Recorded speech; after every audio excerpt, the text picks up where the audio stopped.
a priesthood, and we're to be offering spiritual sacrifices. Well, what kind of sacrifices? What kind of things should we as Christians be doing as this priesthood who are now expected to be offering spiritual sacrifices? Well, underneath that point in your notes, I've put a summary there for you. It's interesting that in different places of the New Testament, when it speaks of different acts that Christians do, that there are times when it's paired together with sacrificial language, saying that if we do this, it would be like a sacrifice. If we do this, it would be a pleasing aroma to God. If we do this, it would be us serving God in this way. We don't have time to go to each of these passages, but I did put them there so that if you're interested to see how the authors in the New Testament write about these acts of service, you could look at those later. But just to summarize for you some of these spiritual acts of service we could be doing, let's see what it says. Our spiritual sacrifices include, number one, praise. Praise, the way that we worship God, the way that we sing to God. You think of the New Testament, in Ephesians and Colossians, where it says we're to be singing hymns and psalms and spiritual songs. That's considered a spiritual sacrifice. We also see that the way that we use our resources can be considered a spiritual sacrifice. Very interesting what Paul says in Philippians 4 about the gifts he had received from other Christians and how he was convinced that would be a pleasing sacrifice to God. So I think of ways that we give resources to others in the church who are in need, or ways that we support missionaries who are in need with our resources. We also see language of sacrifice in reference to the way that we use our bodies, the way that we are stewards of ourselves. Evangelism. Paul has some interesting words to say about the way that he's witnessing to Gentiles and his hope that that would be a pleasing sacrifice to God.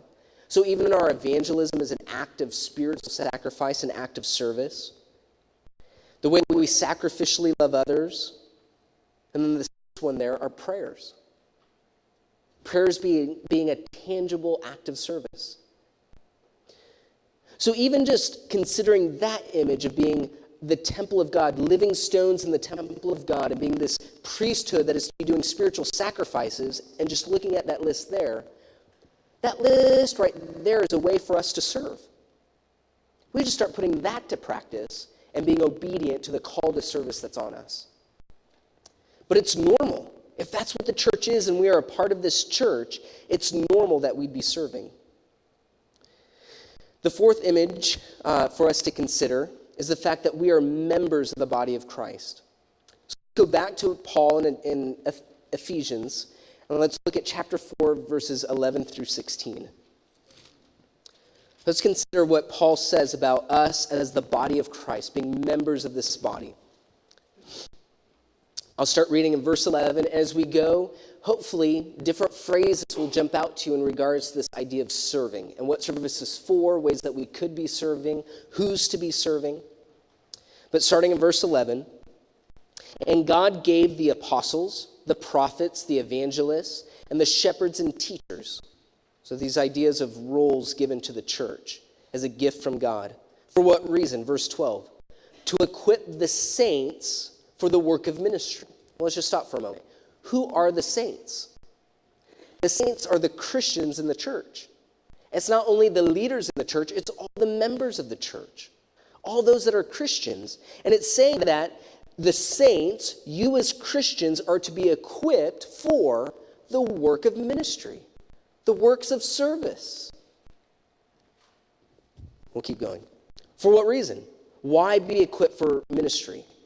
For the building up of the body of Christ. So there's this idea of us being members together in the body of Christ. And the idea of service is for the goal of this body being built up. To what end? Until we all have unity of faith. Is true. The faith, what we've put our faith into, the doctrine of the knowledge of the Son of God. The knowledge we have of Jesus Christ. To mature manhood. How will we know if it's mature manhood? Well, to the measure of the stature of the fullness of Christ. till we as a church are being built up together to be Christ-like, to be like Christ. Our acts of service are intended to serve each other so that we as a church would continue to look more and more like Christ. Verse 14, so that we may no longer be children. The idea of being immature and easily persuaded, gullible. It says that we no longer be children tossed to and fro by the waves and carried about by every wind of doctrine, by human cunning, by craftiness and deceitful schemes. Rather, speaking the truth in love, there's another way we could serve, speaking truth to each other lovingly.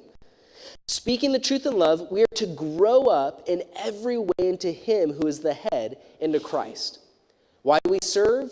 So that we'd be built up into Christ, that we'd grow in our Christ-likeness. Verse 16, from whom the whole body, joined and held together by every joint with which it is equipped. This idea that God is intentionally equipped and pieced together the church as it is.